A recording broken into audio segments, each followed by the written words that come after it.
മനോഹരമായ പാറശാല പട്ടണം കേരളത്തിൻ്റെ തെക്കേയറ്റത്ത് സ്ഥിതി ചെയ്യുന്നു. മലബാർ മാഗസിൻ ഇവിടെ ഷൂട്ടിങ്ങിന് വേണ്ടി എത്തിച്ചേർന്നപ്പോൾ കന്യാകുമാരിയിലേക്കുള്ള റോഡിൽ ജോർജിയ കൂൾ ബാർ 40 രൂപയ്ക്ക് മികച്ച ഷാർജ ഉണ്ടാക്കി തന്നു.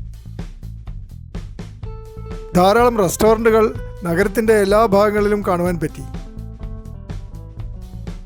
ദേവ ഹോട്ടലിൽ കൊതിയൂറുന്ന നാടൻ വിഭവങ്ങൾ ഉണ്ടാക്കി കൊടുക്കുന്നു.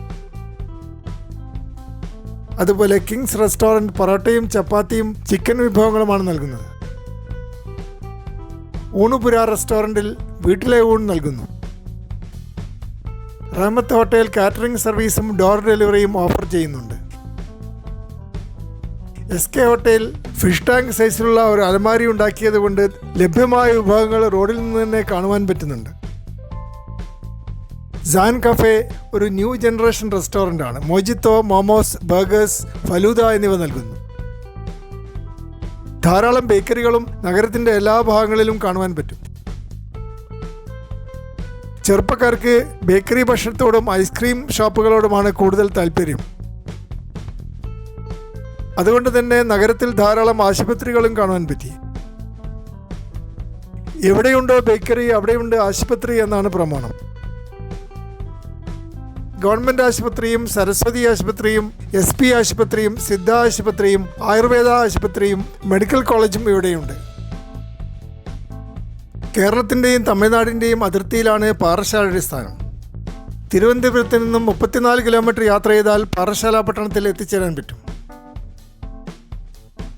പണ്ടുകാലത്ത് ഇവിടെയുള്ള ആളുകളൊക്കെ കള്ളുചെത്ത് വ്യാപാരത്തിൽ ഏർപ്പെട്ടിരുന്നു. എന്നാൽ അടുത്ത കാലത്തായി ധാരാളം സർക്കാർ ഉദ്യോഗസ്ഥന്മാരും പ്രൈവറ്റ് കമ്പനികളിൽ ജോലി ചെയ്യുന്നവരും ഇവിടെയുണ്ട്. വിദ്യാഭ്യാസപരമായി ഉയർന്ന നിലവാരം പുലർത്തുവാൻ പാറശാലയ്ക്ക് സാധിച്ചിട്ടുണ്ട്. Government vocational higher secondary school ഇവിടുത്തെ ഏറ്റവും വലിയ വിദ്യാഭ്യാസ സ്ഥാപനമാണ്. അതുപോലെ ഇവാൻസ് ഹയർ സെക്കൻഡറി സ്കൂൾ ഇവിടെയുണ്ട്. ടീച്ചേഴ്സ് ട്രെയിനിങ് ഇൻസ്റ്റിറ്റ്യൂട്ടും പാറശാലയിലുണ്ട്. CSI institute of legal studies LLBക്ക് പഠിക്കാനുള്ള അവസരം നൽകുന്നു. അതുപോലെ CSI college of education B.Ed ബിരുദം നൽകുന്നു. ശ്രീകൃഷ്ണ ഫാർമസി കോളേജും ഇവിടെയുണ്ട്. പാറശാല B. പൊന്നമ്മാൾ അറിയപ്പെടുന്ന ഗായികയാണ്. പത്മശ്രീ ബഹുമതി ലഭിച്ചിട്ടുണ്ട്. ഇപ്പോൾ പാറശാലയുടെ MLA ശ്രീ CK ഹരീന്ദ്രനാണ്. സ്റ്റേറ്റ് ബാങ്ക് ഓഫ് ഇന്ത്യക്ക് ഇവിടെ ഒരു ബ്രാഞ്ച് ഉണ്ട്. അതുപോലെ KSFE എന്ന ചിട്ടിക്കമ്പനിയും ഇവിടെ സ്ഥാപിച്ചിട്ടുണ്ട്. അതിനു പുറമെ തട്ടിപ്പ് ചിട്ടി കമ്പനികളും ഇവിടെ ധാരാളമായി പൊങ്ങി വരികയും ഇടയ്ക്കിടയ്ക്ക് അപ്രത്യക്ഷമാവുകയും ചെയ്യാറുണ്ട്. മഹാദേവ ക്ഷേത്രം പാറശാലയിലെ ഏറ്റവും വലിയ ക്ഷേത്രമാണ്. പൗരാണികമായ ഈ ക്ഷേത്രത്തിൽ ശിവനും പാർവതിയുമാണ് പ്രതിഷ്ഠ. അതുപോലെ എളങ്കം ഭുവനേശ്വരി ക്ഷേത്രവും ഇവിടെയുണ്ട്. യോഗീശ്വരമൂർത്തി ദേവീക്ഷേത്രവും ഭക്തന്മാരെ ആകർഷിക്കുന്നു.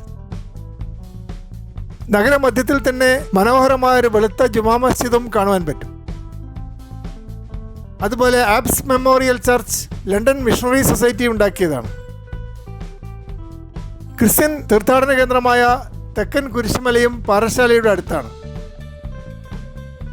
തിരുവനന്തപുരം റോഡിൽ ഒരു മിനി സിവിൽ സ്റ്റേഷൻ ഉണ്ടാക്കിയിട്ടുണ്ട്. പാറശാലയ്ക്ക് സ്വന്തമായി ഒരു റെയിൽവേ സ്റ്റേഷനുമുണ്ട്. എങ്കിലും എല്ലാ വണ്ടികളും ഇവിടെ നിർത്താറില്ല.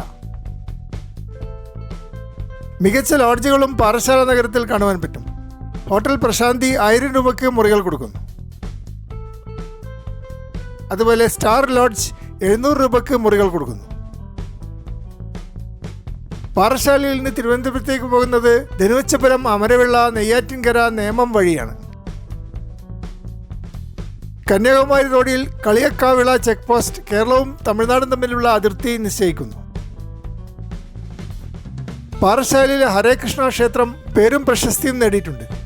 International society for Krishna consciousness അഥവാ ISKCON ആണ് ഈ ക്ഷേത്രം സ്ഥാപിച്ചിട്ടുള്ളത്. ഇവിടെ ഗോശാലയും അംഗനവാടിയുമുണ്ട്. പൂർണ്ണമായും സേവനബദ്ധരായ ആയിരക്കണക്കിന് സന്യാസിമാരാണ് ലോകത്തെമ്പാടും ഹരേകൃഷ്ണ പ്രസ്ഥാനം നടത്തുന്നത്. പാവപ്പെട്ട കുട്ടികൾക്ക് ചൂടുള്ള ഉച്ചഭക്ഷണം നൽകുന്ന ഫുഡ് ഫോർ ലൈഫ് ഹരേകൃഷ്ണയുടെ ഇനീഷ്യേറ്റീവ് വമ്പിച്ച പ്രശംസ നേരിട്ടിട്ടുണ്ട്.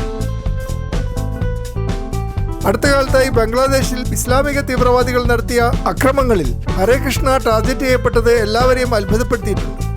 മുഖ്യധാര ഹിന്ദുമത സ്ഥാപനങ്ങളുമായി ബന്ധമില്ലാത്ത ഹരേകൃഷ്ണ പ്രസ്ഥാനം പൂർണ്ണമായും സേവനത്തിൽ അധിഷ്ഠിതമാണ്. അതുകൊണ്ട് ഹരേകൃഷ്ണക്കെതിരായി ഒരു നീക്കം നടക്കുന്നതിൽ പ്രത്യേകമായ പ്രയോജനമൊന്നും തീവ്രവാദികൾക്ക് ലഭിക്കുവാനില്ല.